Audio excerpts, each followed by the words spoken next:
Masechet Sanhedrin, Daf Ayin Gimel. Previously, we spoke about the case of Rodef. Someone is running after someone else to kill him. A bystander is allowed and even required to stop the murderer by killing the murderer in order to save the life of the victim. And now we're going to learn other cases where one is allowed to kill a person before he commits a transgression. Ve'eluhen shemasilinotan benafshan. The following people, one can save them with their lives. The person who you're saving might be the victim, as in like the murder victim, or in some of these cases, it might refer to the person who's transgressing himself. We're saving them from making a sin by killing them. We're actually doing a favor to them to kill them so that they don't violate a serious sin. So here they are.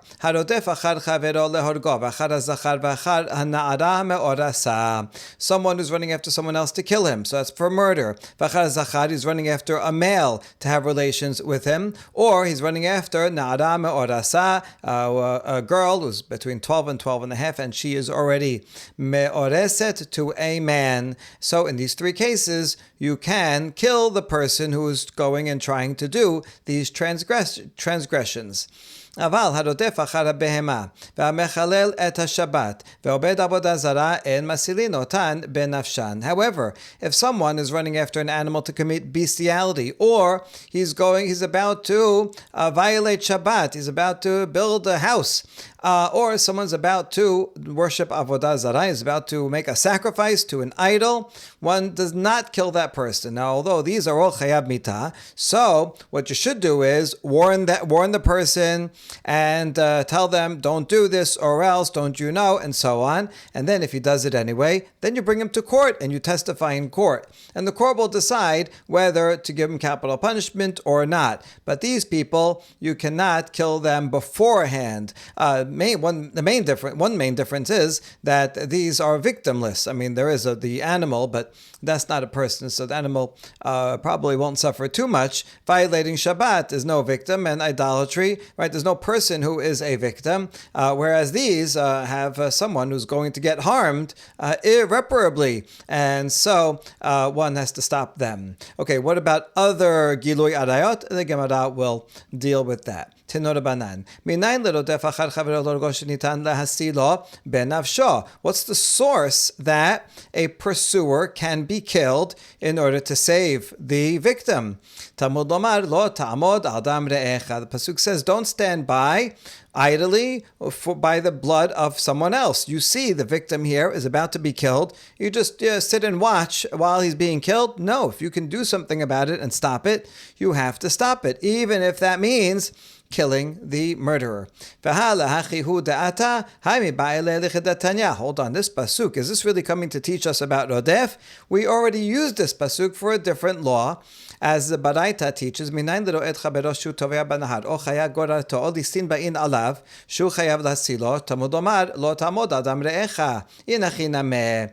do you know that if you see someone who is drowning, you could just say, well, I'm not in the mood to save him right now. I'm busy reading my book. How do you know you can't do that? You have to go and save him. Or you see an animal is dragging someone away, and you can stop it. You can scare away the animal, or save your friend. Or if you see bandits that are mugging someone, and you can save the person from a potential danger by going in and grabbing him and getting him out of danger. How do you know that you have to do that?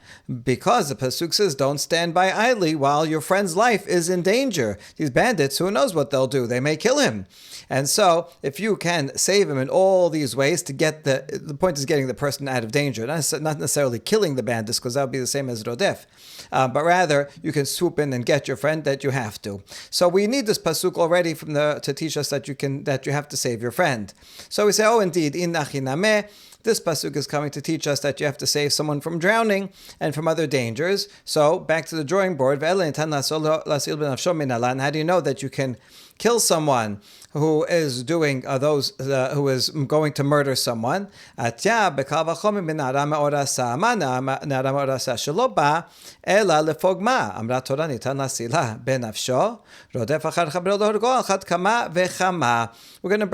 learn it from a Kal Vachomer, from Nara Ma'orasa. That itself we're going to find the source in a minute. So just like Nadam Orasa, this perpetrator, the rapist, what is he going to come do? He is going to cause her to be degraded. He's going to cause a blemish in her because she won't be a betula anymore. She'll be a be'ula. And not being a betula has certain, not only physical changes, but also social and legal consequences to her. And so he, although that's bad, is still only a blemish. And yet you can kill the rapist. So if someone's going to kill someone, all the more so that you can kill a potential murderer. Certainly worse to be killed than to be degraded. As a Nadam Orasa would be. So all the more so, if you can kill a rapist of a Nadam Orasa, certainly you can kill a murderer that's going to kill somebody.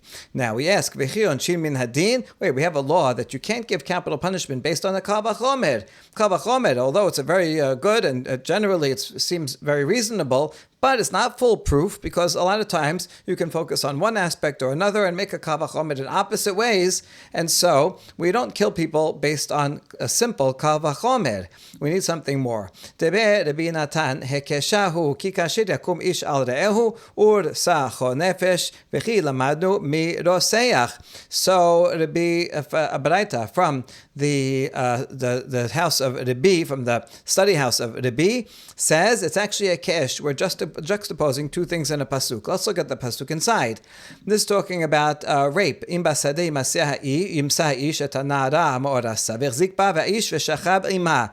If a man finds a Nadam Orasa in the field, the point is not just in the field, not only in the field, but anywhere where there's nobody that can come and save her, even if she screams. But if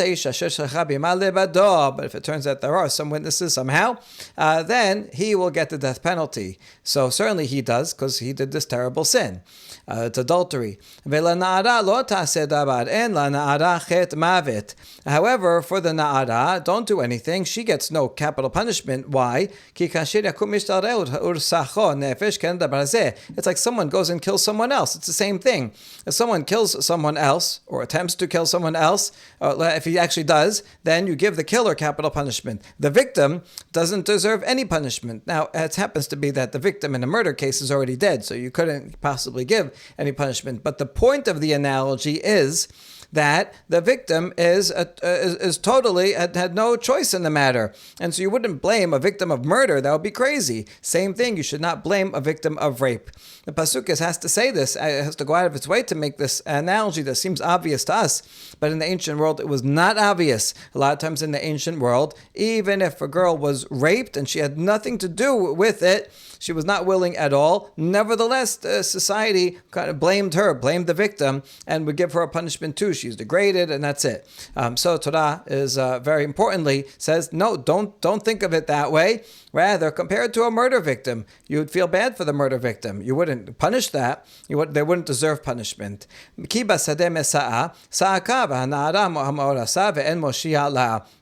After all, since it's in the field, she probably did scream out, but there's no one was around to save her. So this is going to be important, these words, en moshi'ala.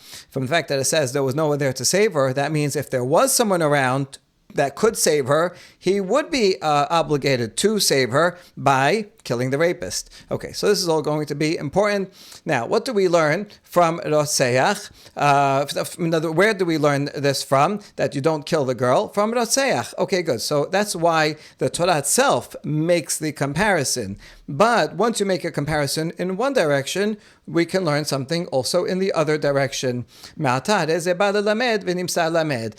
the Torah is learning something from the case of murder to the case of rape. Just like in the case of murder, we give no blame to the victim, so too in the case of rape, we give no blame to the victim. So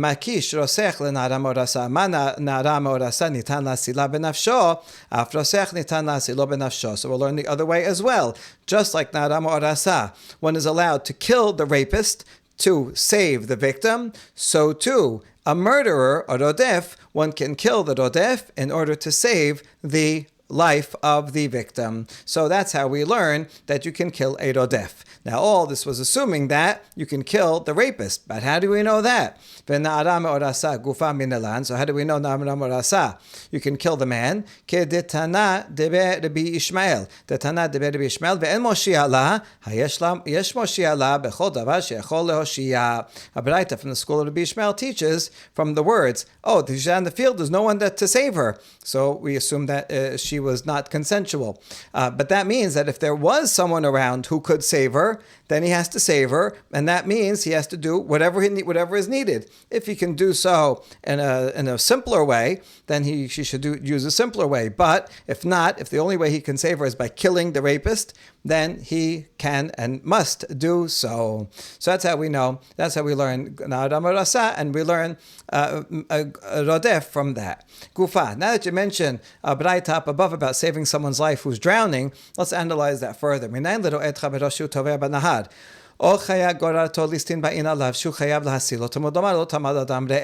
you know that if you see someone who is drowning or animals are going to take him away or bandits came to assault him, how do you know that you have to try to save him? As the Pasuk says, don't stand by idly on the blood of your friend.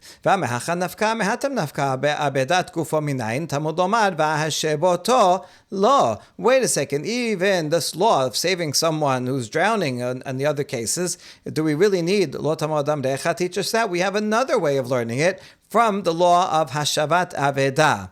Pasuk that says, if someone loses an item, you have to return it to him. But what if he is about to lose his own life? Isn't that the greatest loss? If you have to return someone's watch, someone's wallet, then all the more so if their life is about to be lost, right? And the Pasuk says, return to him, him himself, if he's lost and is about to drown. So we already know that you have to save someone's life who is drowning or being attacked by animals or bandits. So why do I need the pasuk lo tamod adam re'echa?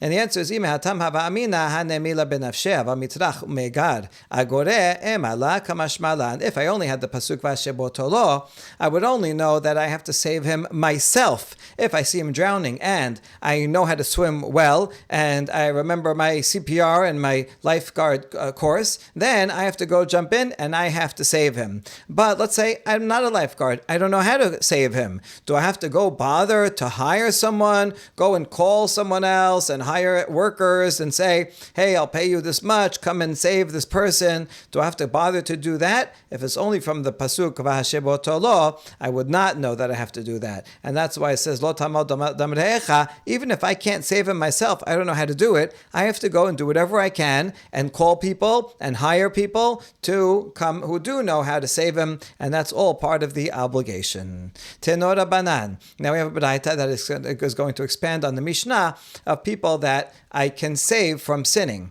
Echad harodef, achad chavero lehorgo, v'echad hazachar, v'echad na'ara me'orasa. Whether it's someone who's going to go kill someone, or someone who's running after a male, or someone who's running after na'ara me'orasa, that I know already from the Mishnah.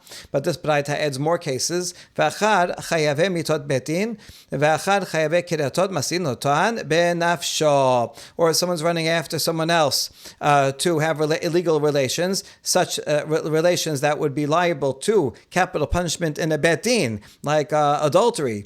Or someone's running after someone to have relations with them illegally, that for which the punishment would be karet, like a brother and sister. So in all these cases, one can stop the perpetrator by killing the perpetrator.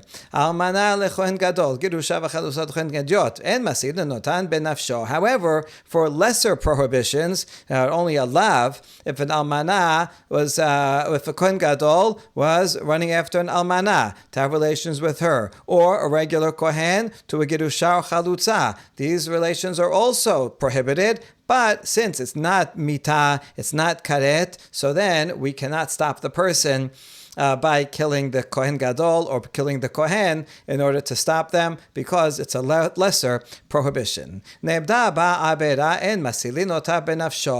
limitations. If the act was already done, all right, we got there too late, and the rape or the adultery, whatever, already happened, then since it's done already, all I could do now is bring the guy to court.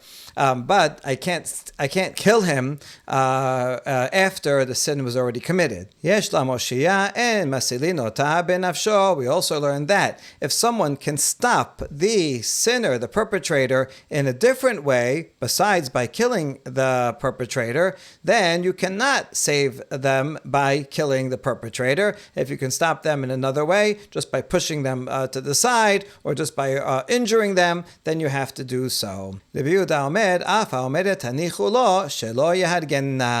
Yehuda says also, if you see a man running after a woman and he's going to rape her, so you're running after the man and you're going to kill the man so that he doesn't do so. And then if the woman, the victim, says, leave him alone, don't kill him. Now, why would she do that? Because she's afraid for her life and she doesn't want this rapist to kill her. She's like, listen, if I put up a fight, then he's going to kill me. I'm just going to let him do his thing and at least I'll live. I'd rather live, even though this is a terrible thing that I have to experience. And she's afraid that if there's someone running after this rapist who's a violent person, then he's going to end up being more violent and killing her during the process. So if she says, listen, leave him alone and let me just live, then we do not kill, then you cannot go and kill the rapist. You have to let him go. She said, don't kill him. What's the source for all of these things? Because now we have more things on the list. The pasuk that we quoted already said that to the na'ara ma'orasa, the rape victim, don't do anything to her. Fine. I know from there that we don't do anything to her. Now, all the rest of the pasuk are extra words. En la na'ara chet mavet, she has no sin that's worthy of death. So why do I need all these extra words? To teach me extra laws.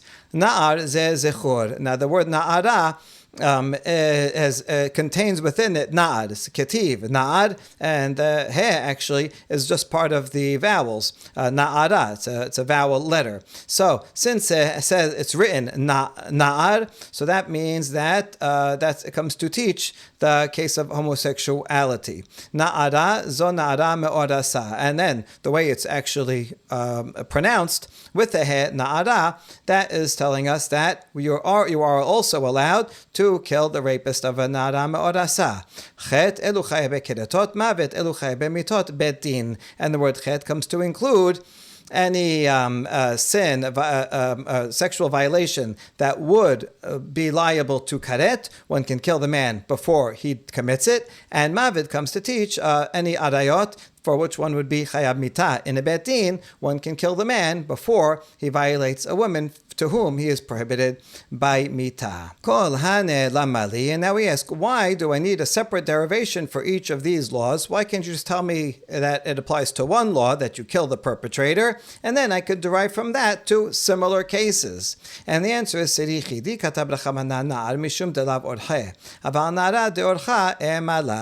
pasuk only told me na'ar, from which I learned mishkab zachur, I would think maybe only that one you can kill the man before he does so, because that's bi'ah shelo kedarka. But the case of na'ara me'orasa, which is done bi'ah kedarka, so I would say maybe it's not as bad. So that's why I need na'ara to tell me, no, also you can kill the rapist in the case of na'ara me'orasa. V'katav rachamana na'ara mishum deka pagim la, aval na'ar de la pagim le emala. And if it only said na'ara, and I know that can kill the man who's going to be with a na'ara me'orasa, that's because he causes her a blemish. He's taking away her bitulim, and so that's really bad. So that's why I can kill that person. Val na'ad, but in the case of mishkab zachur, where there's no permanent blemish there, so I would say maybe that's not as bad, and you can't kill him, and that's why I need na'ad also.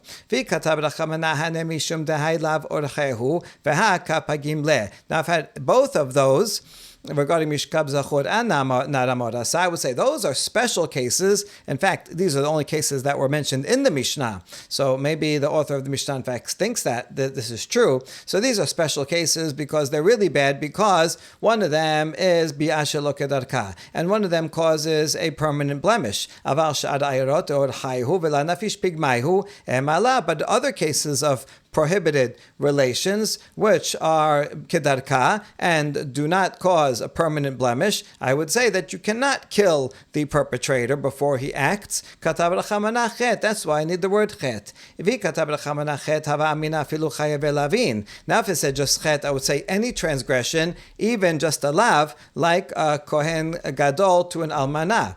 Katav l'chamana mavet. Mavet comes to teach me only a serious prohibition. V'katav l'chamana mavet hava amina chayave mitot betin in chayave kiratot la katav l'chamana chet. Now, if it just said mavet, I would think only relations that would deserve the death penalty. But if it was just karet, like siblings, then not. That's why it says chet to include keretot. V'dichtov l'chamana chet mavet v'la ba'en na'ar v'na'ara. And now we have a question. Once from the last two words, you're going to include chet mavet, and that's going to include chayave mitot and chayave keretot. Well, that already includes mishkab zachur and na'ara ma'orasa.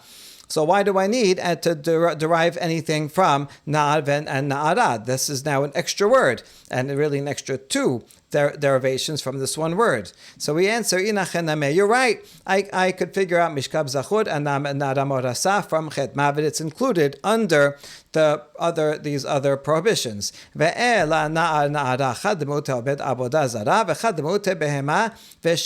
instead, we use na'ar and na'ara. One of them is to exclude oved avodah zarah, that you do not kill an idolater before he commits idolatry to stop him. And the other one is to exclude someone who is about to commit bestiality and someone who's about to violate Shabbat. All these people, we warn them, we watch them, but you don't kill the person beforehand, but rather you witness it and then you can bring him to court afterwards and the court will do whatever it decides. Hold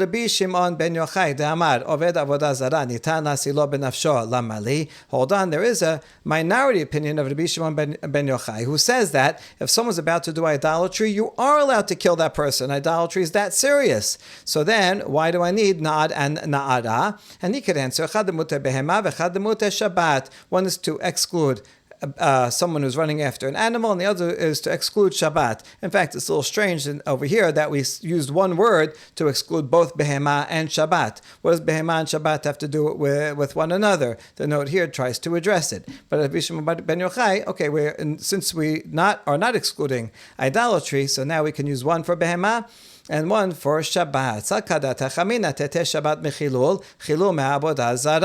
And now I might have thought without this that since regarding Shabbat, we talk about Chilul Shabbat, and this also says the word Chilul regarding Avodah Zarah, don't be Mechalel Shem Hashem. So I might have thought that just like for Avodah Zarah, you can kill a person before he does it. So to Shabbat, you can kill a person before he violates Shabbat. That's why I need Na'ad or Na'ara in order to tell me that no, Shabbat is not included in this law. Let the person violate and bring him to court afterwards. But there's yet another minority opinion of Rabbi Elazar, the son of Rabbi Shimon, who says that if someone is about to violate Shabbat, you can kill him in order to stop him from doing so. Shabbat mechilul me'avodah zarah. And he in fact does make this gezerah shavah that we just rejected. And he says, just like you can stop a person by killing him before he does avodah zarah, so too, same is true for Shabbat. Then what is he going to use this word na'ad and na'ara for? Chad mi'ut le'ma'ute behema ve'idach aide katav rachamana na'ar katav na'ara. In fact, he'll use one, just the word na'ar, to exclude bestiality. You can't kill someone before he commits that. You can't stop him by killing him. So that's why I need na'ad. And the other one, well, once the Torah wrote na'ad, so I may as well read it na'ara, because in the context we're actually talking about in that paragraph na'ara me'orasa. So it doesn't cost anything to read it na'ara, but in fact we only learn one law from this. Rabbi Yehuda Omer, Afa Omeret Hanichu Lo Shelo Yahargenna B'mai Kami Palge. So Rabbi Yehuda in the Braita says one also cannot kill a rapist who's running after a woman when the woman says, leave him alone, don't kill him, because she's afraid that if she puts up a fight, he's going to end up killing her. He's a very violent man. And she says to you, listen, just leave him. If you're going to start running after him, he's going to panic, he's going to kill me. So just let him do what he wants to do, and at least I won't be killed. Then one cannot kill the pursuer. What is the essence of the machloket between Rabbi Yehuda, who says you leave him alone, and Chachamim, Tanakama says, even if she says don't kill him, you still go and kill him. So what's the difference? Amar Rava b'makpedet al pigma umanichato shelo yahargenna. Rava says we're talking about a case of a woman who cares about the fact that she's going to have a blemish,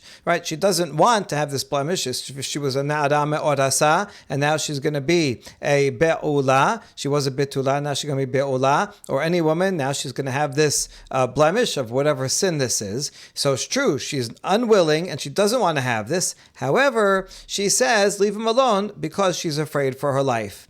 And so here's the two different ways of thinking about it. Rabbanan sabre al pigma kaped rachamana, vare makpedet al pigma. Rabbanan say the Torah itself is particular about the fact that she is going to be degraded in this way. And that's why the Torah says, kill the man. And we know that she also doesn't want this to happen to her. And so although she's saying, leave him, because she's afraid, nevertheless, we go and kill him, and we take care of this guy, and don't let him do such a terrible thing, no matter what. Rabbi Yehuda, hai da'amar deka'amar rachamana katle, mishum de masra nafsha liktala. Ha la masra nafsha liktala. Rabbi Yehuda says, no. Although she will be degraded by doing this and get this blemish, this moral or physical blemish, nevertheless, that's not the reason why the Torah says that you can kill the pursuer. Rather, it's because the Torah says you can kill him because we know that many women would put up a fight and they'd rather risk being killed rather than being assaulted in this way.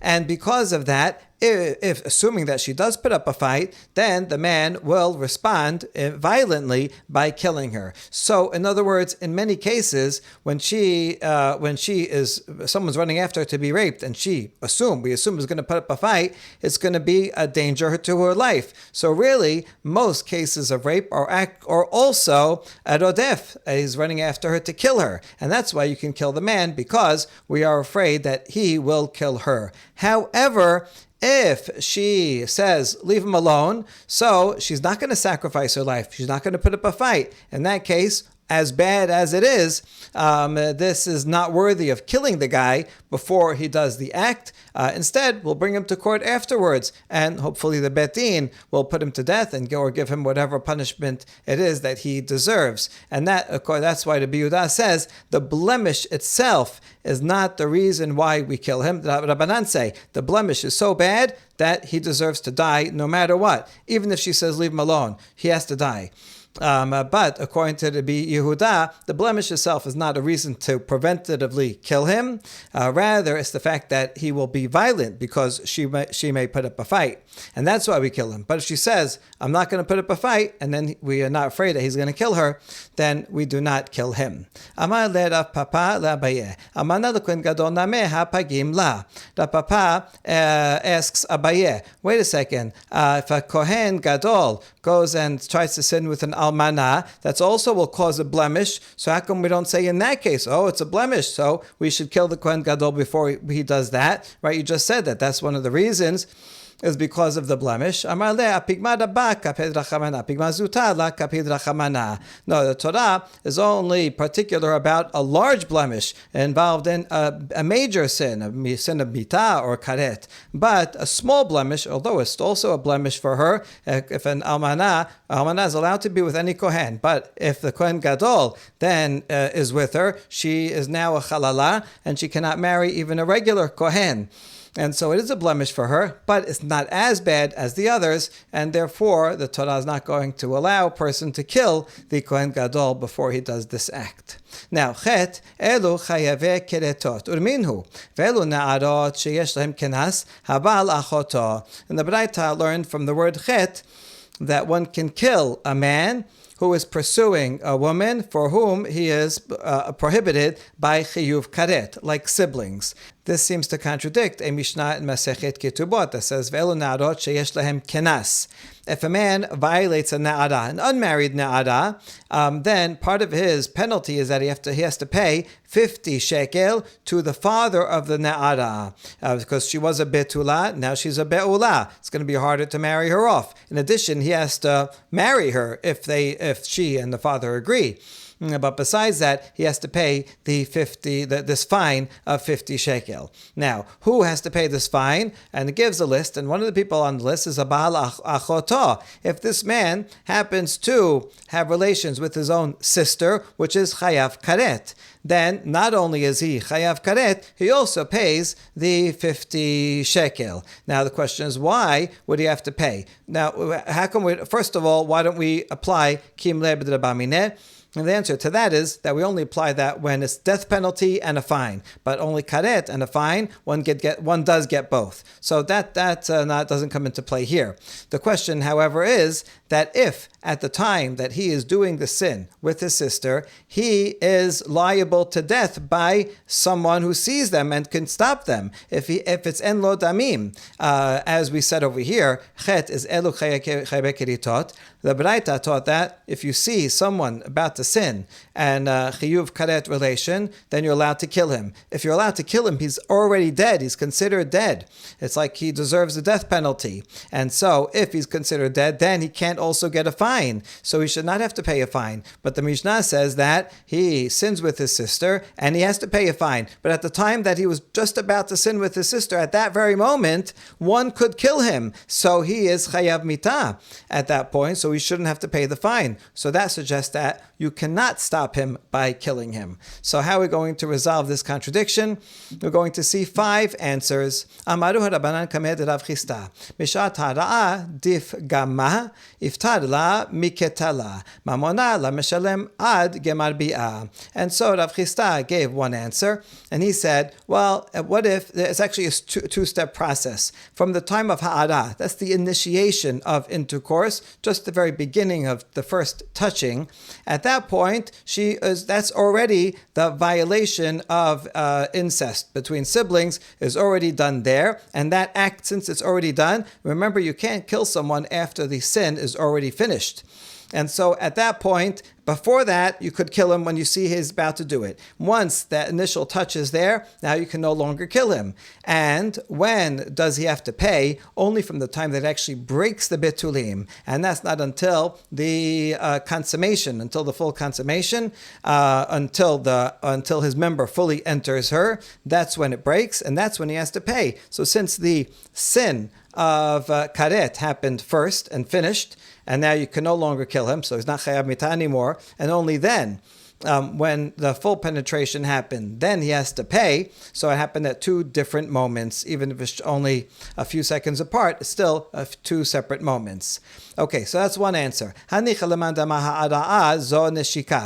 makes sense according to the opinion that says, was ha'ara'ah, which is the definition, the legal definition of an act that's prohibited, is if you say it's just the initial touch, then it can happen over 2 points of time, the initial touch and then the penetration. So that's a good answer. But there's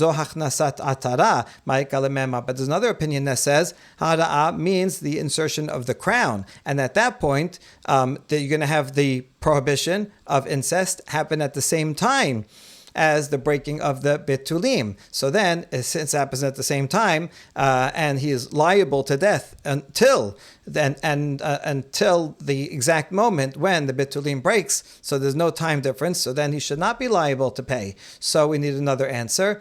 Ela amar Rav Chisda kegon sheba'aleha shelo kedarka vechazaru ba'aleha kedarka. Second answer, also by Rav Chisda. The first answer actually the rabbi said in front of Rav Chisda, and so they suggested that. But Rav Chisda told them, well, that only works according to one opinion. What about the other opinion? So Rav Chisda gives a second opinion that is going to work according to even the opinion that says it says, for example, the first time this, if it's a brother and sister or any other chiyuv karet, if the first time they have relations is shelo kedarka, that already is the basic sin of adayot. And before he does that, you can kill him. After he does that, the sin is already done. So now you can't kill him anymore. And then he has a second time was bi'ash kedarka, and that's when he breaks the betulim. So that's when he is liable to payment, and so it happens in two separate moments, and therefore he's liable to both. Rava amar b'manichato shelo yahargenna. V'Rabbi Yehuda Rava says we can explain it according to the Rabbi Yehuda, and it's in a case where she says, "Leave him, don't kill him. I'm afraid for my life."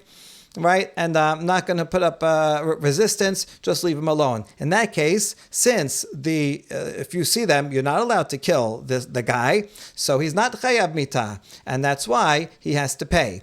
Rav Papa amar bimfuta v'dibra akol. Rav Papa says, talking about a case where he seduced her, so she did it willingly.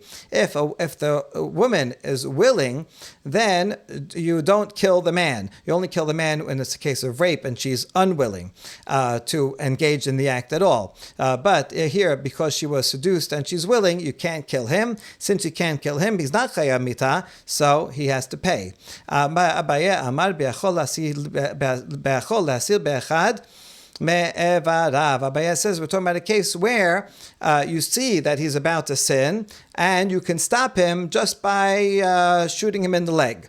And so, since you can kill him, but you can stop him by shooting him in the leg, you're not allowed to kill him. So he's not actually chayav mita at that moment, and that's why he has to pay, because there's no kim le'abed, there's no threat of death and a payment. There's no liability to death and a payment, because you can stop him by one of his limbs, and therefore there's no penalty of death here, and that's why he has to pay. And this would follow the opinion of Rabbi Yotam ben Shaul. Tetanya Rabbi Yotam ben Shaul omer odef shaya odef achad chavero lohorgo v'chol asilo b'echad mevarav v'lo hisil nerag alav. He says in general that if you're running after someone who is running after someone to kill them, and you can stop him by injuring him in one of his limbs, and you don't do so, then you, the person who stopped him by killing him, are the murderer, right? If you can stop him otherwise, and you kill him anyway, then you are the murderer, which means that he is not liable to death at that moment. Baruch Adonai le'olam, amen ve'amen.